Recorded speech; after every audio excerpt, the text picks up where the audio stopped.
This is the story of Jaden, a crime thriller writer. Jaden had never been one for social media. It took up too much of his time. He avoided it the best he could.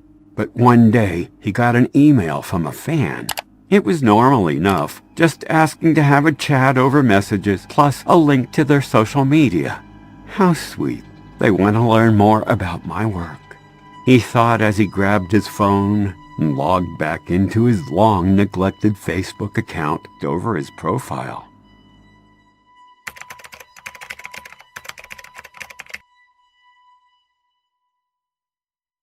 It was sad. Really, did no one care about this? After a month of not logging in, only one friend request outstanding? Curiosity set in. He quickly confirmed the request. It was from Jonathan Galindo. A link landed in his inbox immediately. What harm could it do? Bored and naturally curious, he clicked without hesitation. A loud, scratching, ear-piercing noise thrust from his handset. The screen was midnight black, with 2 red lines trailed from the top to the bottom, and text emerged from the black. Do the blue whale challenge, or your family will die. Bullshit was his first thought. He wasn't active on social media, but he knew enough about hoaxes and jokes to know that this was a load of rubbish. He turned his phone to silent and headed to bed. But sleep didn't come easy that night. Jaden had 1,000 questions running through his mind about the friend request that started all this. The face was somehow familiar. He recalled his name mentioned when he'd gone to his publisher's office. The thoughts wouldn't die down. So he grabbed his phone and started hunting for details. The name Jonathan Galindo had become a dark meme on the internet. That name was everywhere on social networks. Under the dim light from the bedside lamp, darkness flooding in through the windows, he learned everything he could. Who cared about these horseshit challenges anyway? This person's a nobody. They don't know where I live. He thought as he focused on his breathing that it was all an overreaction like everything else on the internet. After an unsettled sleep that he blamed on yesterday's 4 p.m. coffee, a message was waiting for him when he woke up. It was from the strange account. He swiped the phone open, mug in hand, tapped on the message's icon.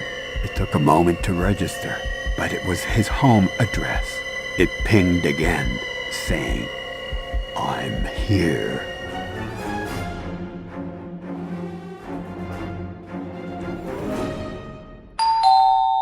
His senses were heightened. Was that the sound of the front door opening? He mustered all the courage in his body and paced to the door. He slowly raised his eye to the peephole, only to see a clown's face filled his vision. It was him. He tried to gather his thoughts and stop his flesh from trembling. He pushed the sideboards over the front door and creeped towards the back door. As he turned into the kitchen, there was the clown. And he had a knife in his hand and a huge grin on his face. And Jaden screamed and ran towards the stairs. He paced with a slow confidence.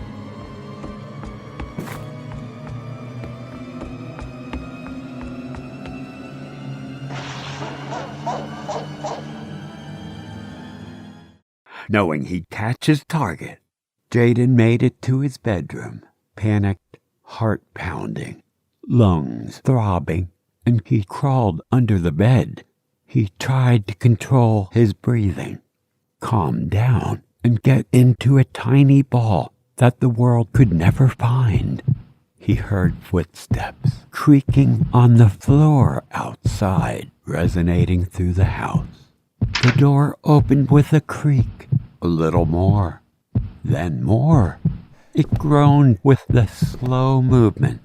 He opened one eye, just a little bit. There was the clown's powdered white face, filled his vision once more. Face to face with this maniac, his body froze as he reached towards him and dragged him out of his hiding place. It's my end, he thought. My last moment. Fight or flight. He reached for the sports trophy from his dresser. As he raised him up, it smashed across the back of his neck. He stumbled into the drapes. Jaden took the chance to run into the bathroom. Door locked. Jonathan Galindo walked on with purpose, headed toward the bathroom, and pounded on the door. Jaden could then hear the cracks through the door. What was he doing? Smashing furniture. What had he done to make him so angry? After minutes that felt like hours, silence descended. He's gone, he sighed. Jaden waited, sitting on the toilet, wishing he'd brought his phone, wondering if he'd actually left. He made a plan. He had to move. Jaden pulled open the door, revealing his belongings scattered everywhere throughout the hallway. He went downstairs, perched on the edge of the sofa, and assessed the angry destruction all around. He reached for his phone, ready to make a call, but it rang before he could make that call. The vibrations made the phone jump from his hands. He steadied himself and swiped it to answer. "I've found you." The attic ventilation window came to his mind. As his vision began to blur, white powder everywhere.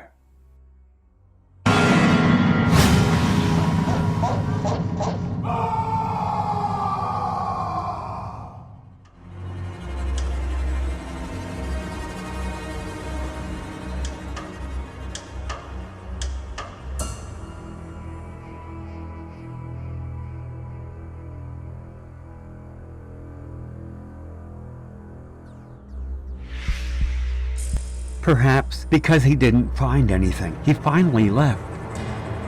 I heard his footsteps fade away, and the room fell silent again. I breathed a sigh of relief, but then I was startled by the sight of the skeleton waving at me from behind the window. For some reason, I had a feeling that it made that noise in order to distract the crazy man, and therefore save me.